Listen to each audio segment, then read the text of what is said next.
সেনাপ্রধান লাস্ট আমার মনে পড়ে আমাদেরকে বলেছিল যে আমি বুকে পাথর চাপা দিয়ে এই সিদ্ধান্তটা মেনে নিচ্ছি।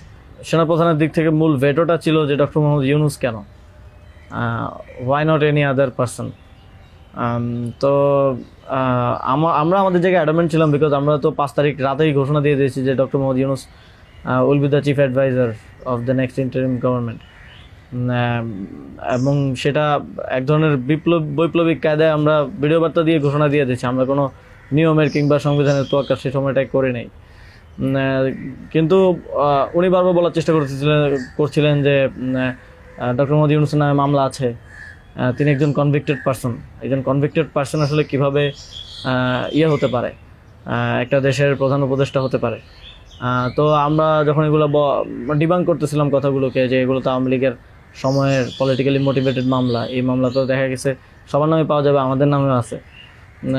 তো এটা বলার পর আবার ওনারা আরেকটা কথা বললেন যে সোসাইটির একটা বড় অংশ তো আসলে ওনাকে হেট করে, এবং বড় অংশ বলতে উনি তখন সরাসরি বলেছেন যে আওয়ামী লীগের অন্তর্বর্তীকালীন সরকারটা তো সবার কাছে গ্রহণযোগ্য হতে হবে।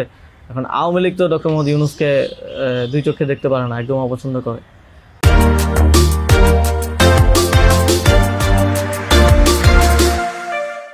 তো এখন এই আওয়ামী লীগ একটা লোককে একেবারেই দেখতে পাচ্ছে না, এবং বাংলাদেশে তো আলটিমেটলি 30-40% পিপল আওয়ামী লীগকে সাপোর্ট করে।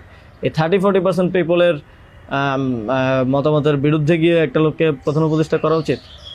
তো আমরা তখন বললাম আওয়ামী লীগ এমন কিছু না যেটা নিয়ে এখন আমাদের কনসার্ন হওয়া উচিত। আওয়ামী লীগকে আমরা পরাজিত করেই এই প্ল্যাটফর্মে আসছি, এখানে আমরা বসছি।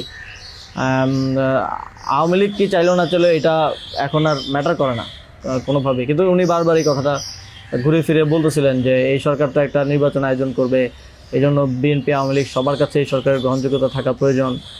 আওয়ামী লীগ তো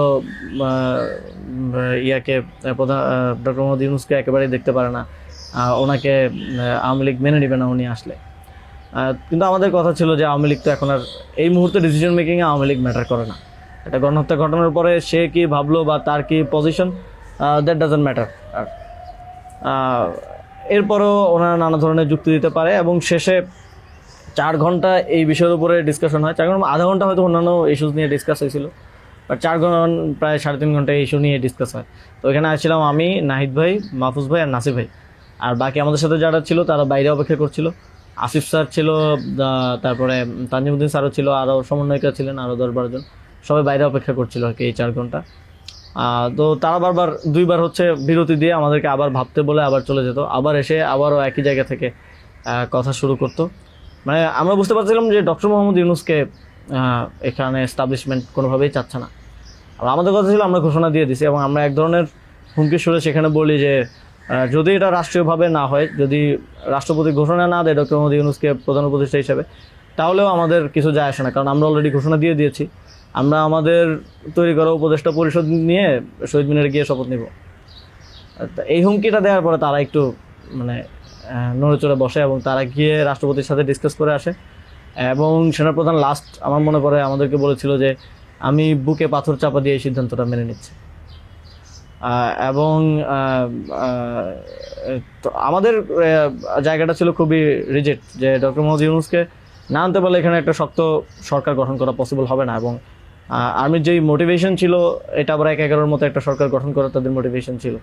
যখন তারা নামগুলো দেয়, 6টা-7টা উপদেষ্টার নাম দেয়, তখন এটা বোঝা যায়, এবং ডিকটেট করার এক ধরনের। তো আমরা যদি এখানে অন্য কাউকে নেই যার পার্সোনালিটি এত স্ট্রং না, তাহলে আলটিমেটলি আমরা আসলে অন্য কারো দ্বারাই পরিচালিত হব, ড্রিভেন হব। এই সরকারটা আত্মনির্ভরশীল একটা স্বতন্ত্র সরকার হতে পারবে না। তো তারপর তো